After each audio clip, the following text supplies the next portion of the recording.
Today we're going to find out if we can actually make a paint palette using polymer clay. I have a much larger set of paint colors coming in, and so I was on the market for a new palette. Because I really like things that look different and are kind of customized, I was really inspired by some DIYs that were found online where people were just pushing holes into some polymer clay and just cooking it in a little Altoids tin. Because these tins are made of metal, you can put them directly into the oven with your creation inside of it. These watercolor crayons came in a really cool tin, and since I don't use the watercolor crayons pretty much ever, I was okay with reusing this tin. I was particularly inspired by these ceramic palette by somebody on Etsy, and since I wanted something that looked very much like this, but I also wanted it to be a small palette that has a lid and you can take it around with you.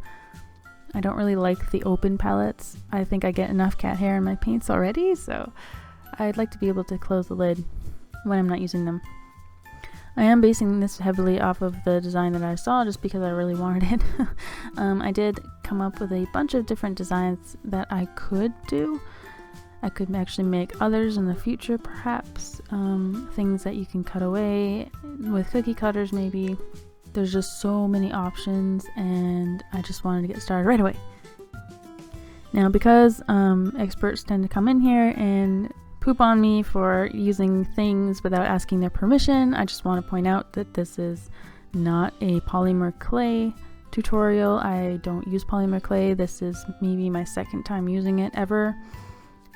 I'm sure that there is a way better way of doing this. There's probably a way more efficient way to get the shape that you want. I don't actually even know yet how compatible this is. I know people have made palettes with polymer clay before, which is reassuring. And I'm sort of just cutting pieces and building up the shape. There's probably a million different ways to do this. I'm sure it would have made sense to do a bas relief where I carve it away instead of adding on, or maybe even just pinching it like a pinch pot and forming shapes that way. You can pretty much do anything you want. I just want to reiterate that because the tin is metal, I can just build this inside of the tin and just throw the whole entire thing into the oven. If I was doing this in a plastic box, for example, I would probably build this up outside of the box and bake it so that it fits inside.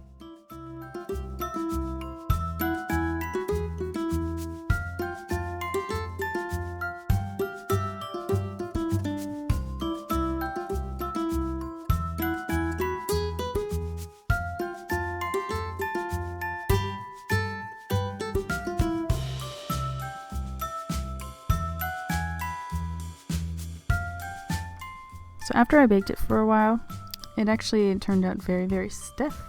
I did a little test piece and it came out kind of bendy, so I know that it baked properly, and it's very, very heavy.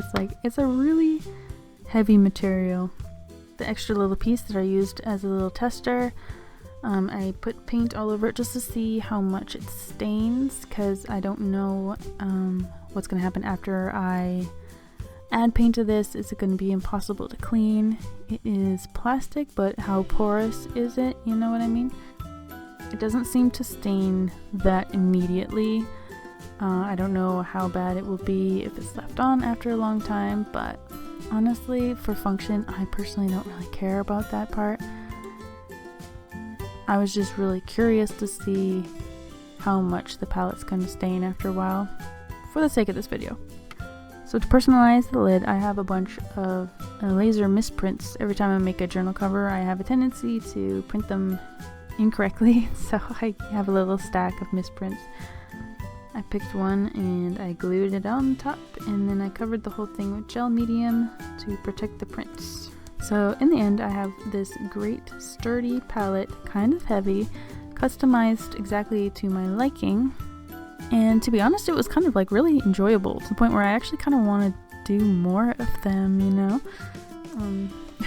So now every time I see a tin or a container, all I think about is, ooh, what kind of shape of a palette can I make with that? it's doable for somebody at home. You don't have to have a kiln. You don't have to worry about your pieces exploding in the oven. A whole big world of choices has just opened up for me today. So I hope you enjoyed this video, and I'll see you next time.